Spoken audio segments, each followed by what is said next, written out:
116.609 los casos confirmados totales, 13 de los cuales se encuentran en nuestras Islas Malvinas. El promedio de casos diarios en los últimos 7 días es de 14.243 y tenemos una tasa de incidencia cada 100.000 habitantes de 2.461 personas acumuladas en el contexto de pandemia. 29.730 las personas que han fallecido como casos confirmados de coronavirus, con una tasa de letalidad que actualmente es del 2,7% y una tasa de mortalidad específica por coronavirus de 655 personas por cada millón de habitantes en nuestro país. 4.952 personas internadas en unidades de terapia intensiva como casos confirmados de COVID. El 33,8% de estas personas se encuentran en establecimientos de la provincia de Córdoba, el 31,5% en establecimientos de provincia de Buenos Aires y el 5,1% en Santa Fe. El porcentaje de ocupación de camas de terapia intensiva por patología COVID y no COVID a nivel nacional es del 64,4%. Tenemos provincias como Neuquén con un porcentaje de ocupación del 93%, Río Negro el 91% y en Tucumán con el 84% de ocupación de camas de terapia intensiva.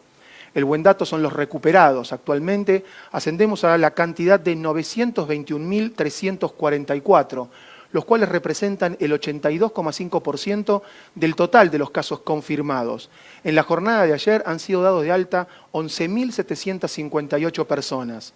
Como casos activos actuales tenemos 165.535 personas y el porcentaje con respecto a la cantidad de casos confirmados totales desciende al 14,8%. Respecto a los descartados por diagnóstico clínico, epidemiológico o de laboratorio, la cantidad de personas que están en esta condición es de 1.394.848. Con respecto al laboratorio, la capacidad productiva a nivel nacional ha alcanzado la cifra de 2.888.949 testeos, 32.847 realizados en la jornada de ayer.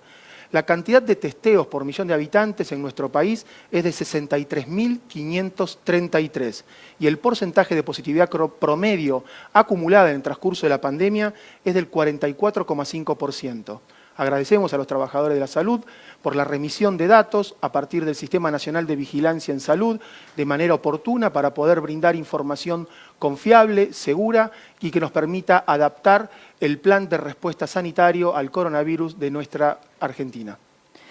Como compartimos habitualmente, analizamos los casos notificados diariamente, analizamos el promedio de casos semanales, que es de 14.243, y también analizamos por fecha de inicio de síntomas la curva epidemiológica, la curva epidémica. En ese caso, en ese sentido, el número de casos más alto ha sido notificado el día 28 de septiembre, con 14.815 casos, mientras que el número más elevado de personas fallecidas que se han notificado por fecha de fallecimiento es el 9 de octubre y ese número asciende a 355 casos. Estamos trabajando fuertemente con esta tendencia en descenso que tiene el AMBA, esta disminución del número de casos y este trabajo de sostener las actividades autorizadas en forma cuidada y con protocolos y con un monitoreo estricto. Y también vemos que en las provincias de Salta y de Jujuy se está observando un inicio del descenso del número de casos. En el resto de las provincias que habían iniciado un aumento y se generaron acciones, se está empezando a ver una desaceleración de ese aumento con una estabilidad que es alta y que tenemos que trabajar fuertemente para estabilizarla firmemente y empezar a ver el descenso. En relación a las preguntas frecuentes que llegan al Ministerio de Salud, muchas de ellas se refieren a los espacios laborales. En relación a los espacios laborales, la característica que tiene, digamos, esta situación es, por supuesto, que convergen personas que viven en diferentes áreas, que convergen personas con diferentes contextos sociales, donde cada uno retorna a su casa con diferentes convivientes, personas que pueden tener alguna condición de riesgo y, por supuesto, también diferente situación habitacional y social que puede variar el riesgo de infección. En los espacios laborales compartimos muchas horas con nuestros compañeros y compañeras de de trabajo, mayoritariamente sucede en espacios cerrados y en los lugares de camaradería, en los lugares de confianza, en algún momento esa atención que tenemos que sostener en forma permanente para sostener los cuidados puede disminuir y puede aumentar el riesgo. Podemos relajarnos y podemos disminuir el cumplimiento de las medidas de prevención. Entonces, en ese sentido, la recomendación para quienes, por supuesto, concurren a su espacio laboral y, sobre todo, para los empleadores y las empleadoras, es tener un plan, trabajar permanentemente para prepararnos mejor, monitorear ese plan y desde todos los ámbitos aportar para mejorar las condiciones y disminuir la posibilidad de infección. Entonces, identificar a las personas que puedan estar en riesgo, brindarles apoyo sin fomentar la discriminación y la estigmatización, por lo tanto, identificar no solamente a las personas que tengan alguna condición de riesgo, sino que vivan en algún ámbito vulnerable desde lo social o lo económico, intentar dar apoyo para minimizar los riesgos, promover donde se puede el teletrabajo, el trabajo a distancia, en aquellas personas y actividades que lo permitan, minimizar, disminuir al máximo la cantidad de personas en los espacios laborales, generar siempre planes alternativos para asegurar que se siga funcionando desde el ámbito laboral, por supuesto, tener un protocolo para identificación precoz y manejo de cualquier persona que pueda presentar síntomas de COVID y considerar siempre el estrés y el impacto en la salud mental que puede tener el trabajar en condiciones donde no se aseguren esas medidas. Así que siempre informar también, por supuesto, a los trabajadores y las trabajadoras acerca del plan, la importancia de informar y no acudir al trabajo si alguna de las personas tiene síntomas. Y repasando, como siempre, las medidas de prevención en el ámbito laboral y en general, siempre en el ámbito laboral es muy importante los recordatorios visuales todo el tiempo cuando tengamos digamos, alguna señal que nos recuerde que tenemos que seguir cuidándonos permanentemente, siempre el lavado de manos, favorecer el acceso al lavado de manos, cuándo, cómo, con qué, todo lo que significa el lavado, digamos, con agua y jabón, 40 a 60 segundos y siempre también con soluciones a base de alcohol, el barbijo, el tapabocas, el barbijo social durante toda la jornada laboral. Por supuesto, el empleador y los empleadores tienen que asegurar la limpieza y la desinfección de las superficies, garantizar la disponibilidad de materiales para facilitar el cumplimiento de estas medidas de prevención y lo que siempre recordamos es el tema de la ventilación de los ambientes para minimizar los riesgos en los espacios cerrados. Y también trabajando en relación a las actividades que se siguen sosteniendo desde el Ministerio de Salud de la Nación, el doctor Carlos Oratti, que es presidente del INCUCAI, va a compartir con nosotros las actividades de este instituto. Hola Carla, hola Alejandro, un gusto compartir esta mañana con ustedes, sobre todo porque estamos muy contentos de poder comunicar buenas noticias para, digamos, el sistema de salud en medio de esta situación tan crítica por la que estamos atravesando.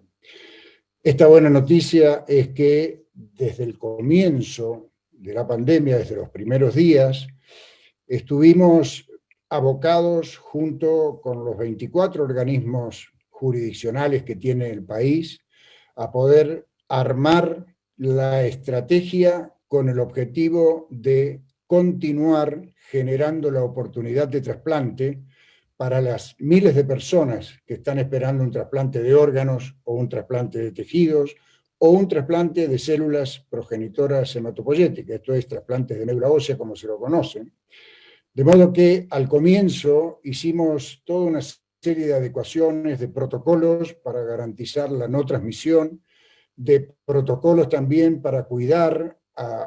al recurso humano del Sistema Nacional de Donación y Trasplante y para ofrecer las garantías de calidad en la selección de los donantes, en la selección de los potenciales receptores, y esto lo logramos junto con los equipos de trasplante de todo el país y lo logramos junto con las sociedades científicas, la Sociedad de Trasplante, la Sociedad Argentina de Infectología, el Grupo Argentino de Trasplante de Médula Ósea, que en conjunto fuimos elaborando estas normas que nos permitieron seguir trabajando en este tiempo.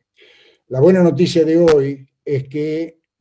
producto de todo ese trabajo, hemos logrado sostener la oportunidad de trasplante y estamos anunciando ahora que se han superado los 500 trasplantes de órgano en el periodo de pandemia, más precisamente Estamos hablando de casi 530 trasplantes de órganos, la mayoría son trasplantes renales, porque es la lista de espera más abultada, la más frecuente, pero también hay más de un centenar de trasplantes hepáticos, trasplantes cardíacos, trasplantes pulmonares, trasplantes combinados incluso, como renopáncreas y otros, y realmente esto, digamos, genera la satisfacción de haber podido cumplir con una consigna que nos propusimos y por indicación del Ministerio de Salud de la Nación, en medio de esta situación crítica, vuelvo a decir, que es respetar o tratar de que cada oportunidad que un paciente en lista de espera tiene pueda sostener la esperanza de que esa oportunidad pueda llegar. Se han realizado incluso más de 200 trasplantes de córnea en este periodo desde marzo hasta ahora. Y una cosa más, importante por cierto, y que fue un interés muy particular del Ministerio de Salud y del gobierno en general, fue poder haber realizado el trasplante de células